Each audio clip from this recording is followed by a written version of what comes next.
ఓం గం గణపతియే నమః. ఓం నమః శివాయ. ఓం శ్రీమాత్రే నమః. అందరికీ నమస్కారం.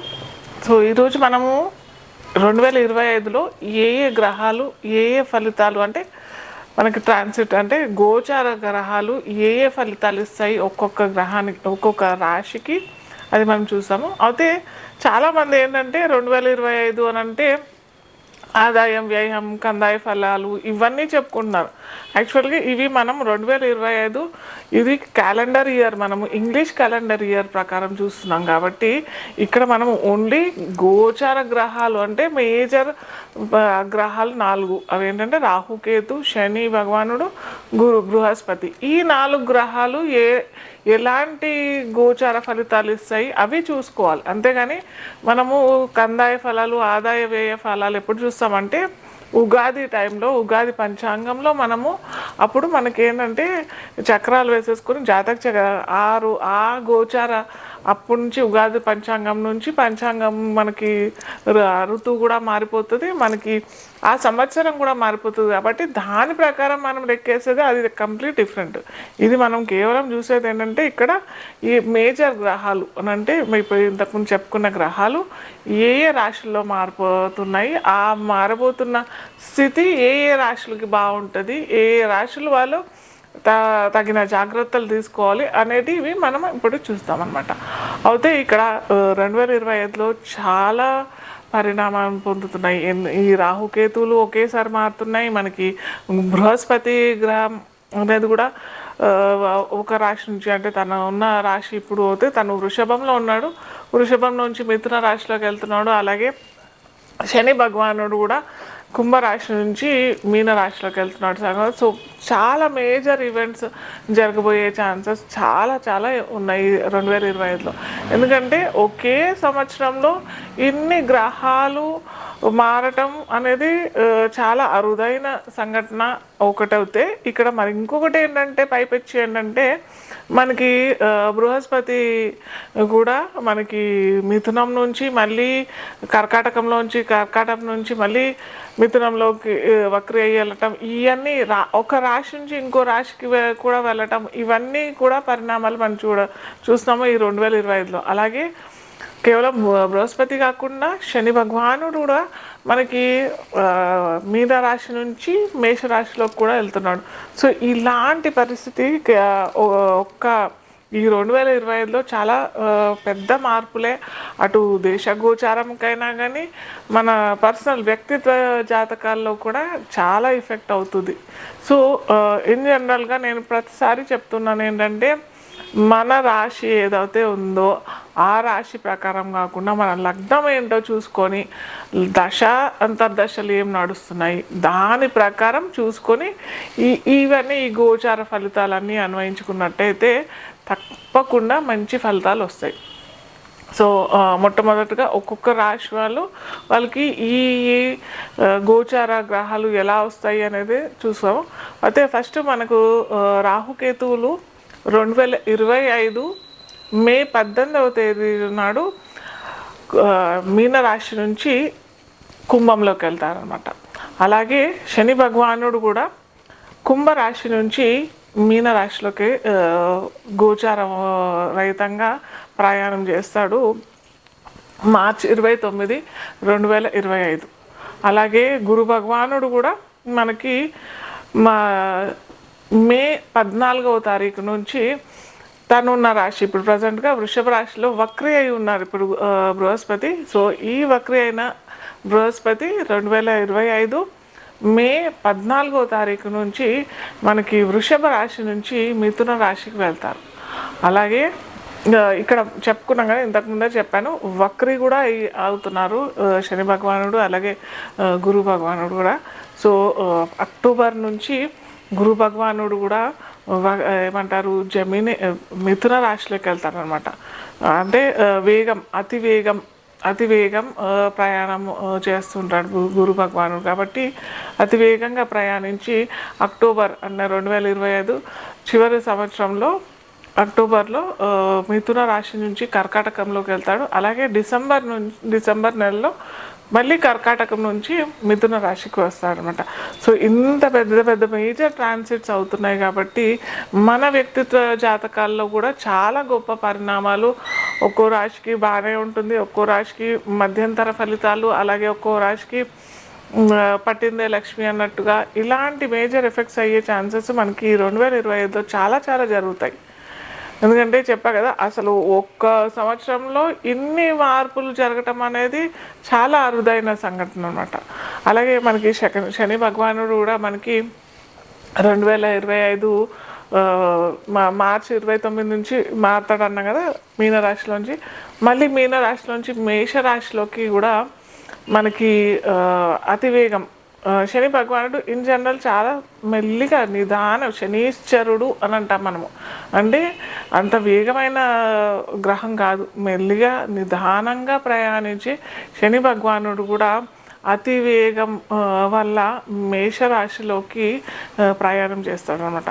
సో ఇలాంటి సంఘటనలన్నీ మనకి ఒక్కొక్క రాశికి ఎలాంటి ఫలితాలు వస్తాయి, ఎలాంటి తగు జాగ్రత్తలు తీసుకుంటే బాగుంటుంది అనేది మనము చూద్దాము. అలాగే ఎండింగ్లో నేను ఒక మంచి ఇన్ జనరల్గా చాలామంది అడుగుతూ ఉన్నారు, రాహుకేతుల వల్ల మేము భయపడిపోతున్నాము, కాలసర్పదోషము, ఇవన్నీ రాహుకేతులు, సర్పదోషం, ఇవన్నీ దానివల్ల చాలా భయంకరంగా భయం అయిపోతుంది అని చెప్పేసి ప్రజలు చాలా విధంగా అడుగుతూ ఉన్నారు. సో ఒక చిన్న చిటుక వల్ల మీ ఇంట్లో ఏమన్నా ఫైనాన్షియల్ ఇష్యూస్ అన్నా, లేకపోతే ఇంకేమన్నా ఏమంటారు లేటుగా అవుతున్నాయి, అటు ఉద్యోగ ప్రయత్నాలైనా కానీ, లేకపోతే వివాహ ప్రయత్నాలైనా కానీ, సంతానం సరి అయిన సమయంలో అవ్వట్లేదు అని అంటే ఒక చిన్న చిట్కా చెప్తాను. అది ఏంటంటే ఏ రాశి వాళ్ళకి కొద్దిగా చూసుకోవాలి. రాహు ఒకవేళ ఆ రాశి వాళ్ళకి 3, 6, 11 రాశుల్లో ఉంటే మటుకు ఎలాంటి ఫలితాలు ఇస్తాడు అది నేను ఎండ్ ఆఫ్ ది షోలో నేను చెప్తాను. కాలపురుషాంగంలో మనకి పంచమ లగ్నం లేదా పంచమ రాశి అంటే మనకి సింహలగ్నం, సింహరాశి అవుతుంది. సో సింహలగ్నం వారికి సింహలగ్నానికి అధిపతి రవి భగవానుడు అవుతాడు. కాబట్టి రవి భగవానుడికి మనకి ఈ గ్రహాలు ఏమేమవుతాయి అని చూస్తే రవి గ్రహరాజు అని అంటాం మనం. సో ఈ గ్రహరాజుకు కూడా మనకి ఎప్పుడు గ్రహణం పడుతుంది అని అంటే రాహుతో పాటు లేదా కేతువుతో పాటు ఉన్నట్టయితే గ్రహణం పడుతుంది. సో ఇప్పుడు మనకి ఏమవుతుంది, మే నుంచి కేతు వచ్చి సింహరాశిలో వస్తున్నాడు అని చెప్పుకున్నాం కదా. సో రవికి కేతువుకి ఇక్కడ సింహరాశిలో కేతు వచ్చేస్తున్నాడు. కాబట్టి ముఖ్యంగా ఆగస్టు నెలలో మనకి రవి సంచారం కూడా ఈ రాశిలోనే అవుతుంది. కాబట్టి ఈ రవి కేతు ఉంటాడు కాబట్టి ముఖ్యంగా ఆగస్టులో పుట్టిన వాళ్ళు తగు జాగ్రత్తలు తీసుకోవాల్సిందే. లేదా ఆగస్టులో పిల్లలు పుడతారు అని అనే వాళ్ళకైతే కొద్దిగా చూసుకోండి. కేతు రవి డిగ్రీస్ చూసుకొని మీరు ప్లాన్ చేసుకున్నట్టయితే బాగుంటుంది. ఎందుకంటే సహజ పంచమ రాశి అవుతాడు, అటు సంతానకారకుడు కూడా రవి అవుతాడు, రవి భగవానుడు. అలాగే రవి కేతువుతో కలిసి ఉంటాడు కాబట్టి చాలా తప్పకుండా ఏమన్నా మీకు అట్లాంటి ఏమన్నా డేట్స్ ఉంటే మటుకు ఈ డిగ్రీస్, ఎందుకంటే మీరు ఒక శిశువుని మన సొసైటీలో పరిచయం చేస్తున్నారు. రవికేతు కంజంక్షన్ ఉన్నట్టయితే మటుకు జీవితాంతం వాళ్ళకి ఇదేంటంటే దోషం వచ్చేస్తుంది, పితృదోషం వచ్చేస్తుంది. కాబట్టి చాలా జాగ్రత్తగా ఉండాలి సంతానం విషయంలోనూ. అటు వేరే ఏంటంటే ఆరోగ్య విషయంలోనూ కూడా ఇన్ జనరల్గా అందరికీ అయితే అంత మంచిది కాదు. కాబట్టి ఖచ్చితంగా కేతువుకి ఉపాయం చేసుకోవాలి. కాకపోతే ఇక్కడ మనకు గురువు భగవానుడు 11వ రాశిలో ఉన్నాడు కాబట్టి మంచి రిజల్ట్సే ఇస్తాడు. అలాగే మనకి సప్తమంలో రాహు ఉంటాడు, లగ్నంలోనే కేతు ఉంటాడు. కాబట్టి వివాహ ప్రయత్నాలు చేసుకునే వారికి అయితే కొద్దిగా మీ ముందరే ప్రయత్నం చేసుకుంటే చాలా మంచిది. అటు ఉద్యోగ అవకాశాలు ఎతికే వాళ్ళకి కూడా అష్టమంలో శని భగవానుడు ఉంటాడు కాబట్టి అంత తొందరగా చేంజెస్ అవుతే ఇవ్వడు. సో మీ ముందరే మీరు ఏమన్నా మారుదాము, ఉద్యోగంలో మారుదాము లేదా ఎక్స్పాండ్ చేద్దామని అనుకునే ఏమంటారు ముఖ్యంగా బిజినెస్ ఎక్స్పాండ్ చేసే వాళ్ళు అనుకునేవారు అయితే ఖచ్చితంగా మార్చి లోపలే చేసుకుంటే చాలా మంచిది. మార్చి తర్వాత అయితే శని భగవానుడు అంత తొందరగా అయితే ఇవ్వడు. సో చాలా జాగ్రత్తగా ఉండాలి. ఈ చెప్పిన గ్రహాలందరికీ ఖచ్చితంగా మీరు అయితే రెమెడీస్ చేసుకుంటే మటుకు చాలా చక్కగా ఫలితాలు. సో మనం చివరి దశలోకి వచ్చేసాము. రెమెడీస్ చాలా అందరూ అడిగేది ఇంతకుముందు చెప్పాను కదా, బాగా కంగారు పడేది రాహుకేతు విషయంలోను, శని భగవానుడికి విషయంలోను. సో ఈరోజు మనము రాహుకి, ముఖ్యంగా రాహుకి ఏం చేసుకుంటే మన అటు ఫైనాన్స్ పరంగానూ అయినా కానీ, ముఖ్యంగా రాహు చెడు గ్రహం కాదు. చాలామంది ఏంటంటే కాలసర్పదోషం పెట్టేసేసి అటు రాహు భగవానుడిని చాలా చెడు చేసేస్తున్నారు. ఇది చాలా అంత మంచిది కాదు. ఎందుకంటే మనకి రాహు కెమెరాకి సంబంధించిన గ్రహం. అలాగే రాహు ఫారిన్ ట్రావెల్, ఒకానొక సమయంలో దేశ బహిష్కరణ లేదా దేశాంతరం తప్పు, అది చాలా పాపం అని కూడా పరిగణించేవాళ్ళం మనము ఒక 18th 19th 17th 18th సెంచరీలో అయినా కానీ ఇప్పుడు ప్రతి ఒక్కరూ దేశాటన చేయటము, ఫారిన్ ట్రావెల్, అక్కడే ఉద్యోగ ప్రయత్నాలు, అక్కడే స్థిరపడటం, ఇవన్నీ చేస్తున్నారు.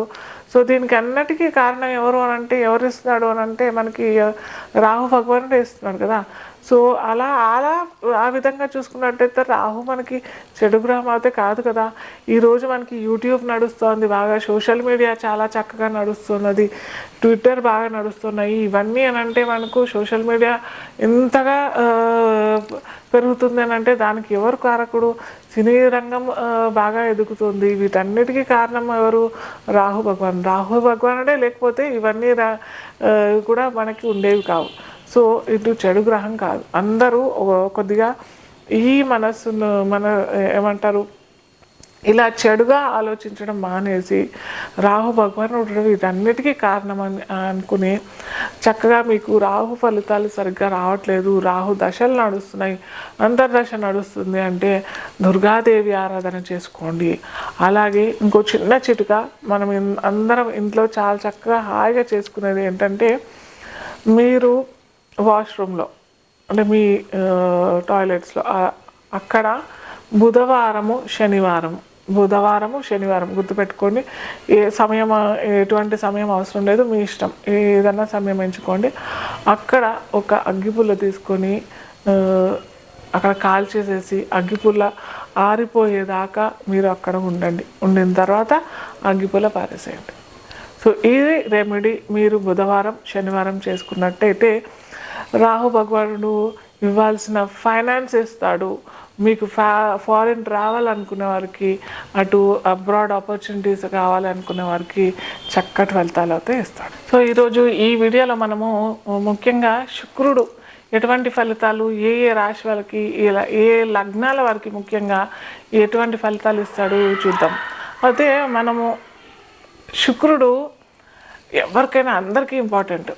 అటు మనకి 2 వర్గాలు ఉంటాయి, గురు వర్గము శని వర్గము అని 2 వర్గాలు ఉంటాయి.